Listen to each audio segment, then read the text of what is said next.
শুধুমাত্র আমলা এবং সরকারি কর্মকর্তাদের দিয়ে বাজেটটা না করে অর্থনীতি দিক থেকে যারা বিশেষজ্ঞ, যারা দেশ নিয়ে ভাবেন, যারা বিভিন্ন স্টেক হোল্ডার রয়েছেন, তাদের মতামতের একটা প্রতিফলন ঘটানোর সুযোগ দেওয়া উচিত ছিল, কিন্তু অন্তর্বর্তীকালীন সরকার সেটি করেননি। বাজেট নিয়ে সেমিনার, বিশ্লেষণ, বক্তব্য, মন্তব্য যতগুলো আছে সবগুলোকে কম্পাইল করে যৌক্তিক বিষয়গুলোকে বাজেটের সাথে অন্তর্ভুক্ত করেই বাজেট চূড়ান্ত করা হোক।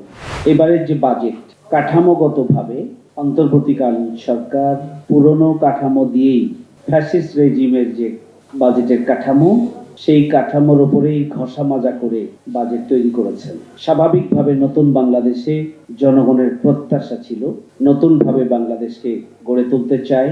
5ই অগাস্টের যে গণঅভ্যুত্থানের চেতনা, সেই চেতনাকে সামনে রেখে নতুন বাংলাদেশ বিনির্মাণের সূচনা অন্তর্বর্তীকালীন সরকার একটা সার্বিকভাবে গ্রহণযোগ্য এবং কাঠামোগতভাবে নতুনত্ব এনে নতুন বাংলাদেশ বিনির্মাণে তারা ভূমিকা পালন করার একটা সূচনা করে।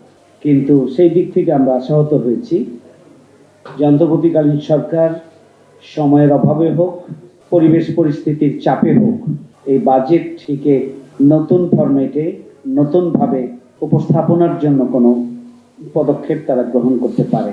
2 নম্বর বিষয় হচ্ছে, আমি গতকালকে একটি বাজেট পর্যালোচনা প্রোগ্রামে উপস্থিত ছিলাম এবং এখানে দেশের সকল শ্রেণী পেশার জনগোষ্ঠী, যাদেরকে নিয়ে সরকার বাজেট প্রণয়ন করেন, অর্থাৎ যাদের জন্য বাজেট, বাংলাদেশের জনগণের উল্লেখযোগ্য বিভিন্ন শ্রেণী পেশার জনগোষ্ঠীর প্রতিনিধিত্বকারী যারা, তারা উপস্থিত ছিলেন।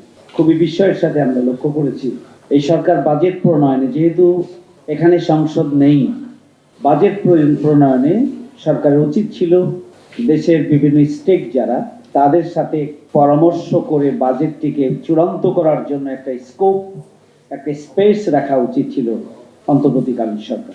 বাজেটটিতে তার কোনো প্রতিফলন ঘটেনি, কারণ এই বাজেটে সব শ্রেণী পেশার মানুষের অভাব এবং ঘাটতি প্রত্যেকেরই নিজ নিজ অবস্থান থেকে রয়ে গেছে। আমি মনে করি যে গভর্নমেন্টের উচিত ছিল শুধুমাত্র আমলা এবং সরকারি কর্মকর্তাদের দিয়ে বাজেটটা না করে অর্থনীতি দিক থেকে যারা বিশেষজ্ঞ, যারা দেশ নিয়ে ভাবেন, যারা বিভিন্ন স্টেক হোল্ডার রয়েছেন, তাদের মতামতের একটা প্রতিফলন ঘটানোর সুযোগ দেওয়া উচিত ছিল, কিন্তু অন্তর্বর্তীকালীন সরকার সেটি করেননি।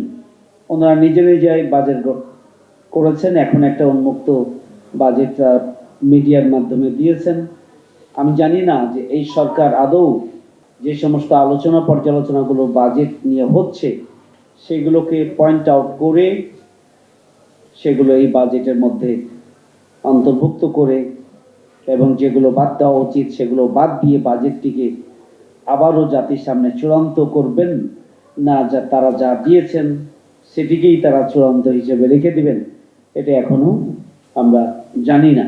আমি সরকারকে পরামর্শ দিতে চাই, কারণ এই সরকারকে একটা অন্তর্বর্তীকালীন সরকার, তারা বহুমুখী চাপের মধ্যে রয়েছে, আমরা জানি তারা অনেক ভুল করছেন, সেগুলো আমরা জানি। এরপরেও এই সরকারকে একটি গণতান্ত্রিক সরকারের হাতে ক্ষমতা বুঝিয়ে দেওয়ার জন্য যে সময়টুকু তাদের হাতে আছে সেই সময়টুকু তারা কার্যকরভাবে কাজে লাগান, তারা এগিয়ে যান, তারা সফল হন, সেটি আমরা চাই। সেই জায়গা থেকে আমরা অন্তর্বর্তীকালীন সরকারকে আমরা পরামর্শ দিতে চাই যে এই ধরনের বাজেট আলোচনা, বাজেট নিয়ে সেমিনার, বিশ্লেষণ, বক্তব্য, মন্তব্য যতগুলো আছে সবগুলোকে কম্পাইল করে যৌক্তিক পয়েন্টগুলোকে, যৌক্তিক বিষয়গুলোকে বাজেটের সাথে অন্তর্ভুক্ত করেই বাজেট চূড়ান্ত করা হোক।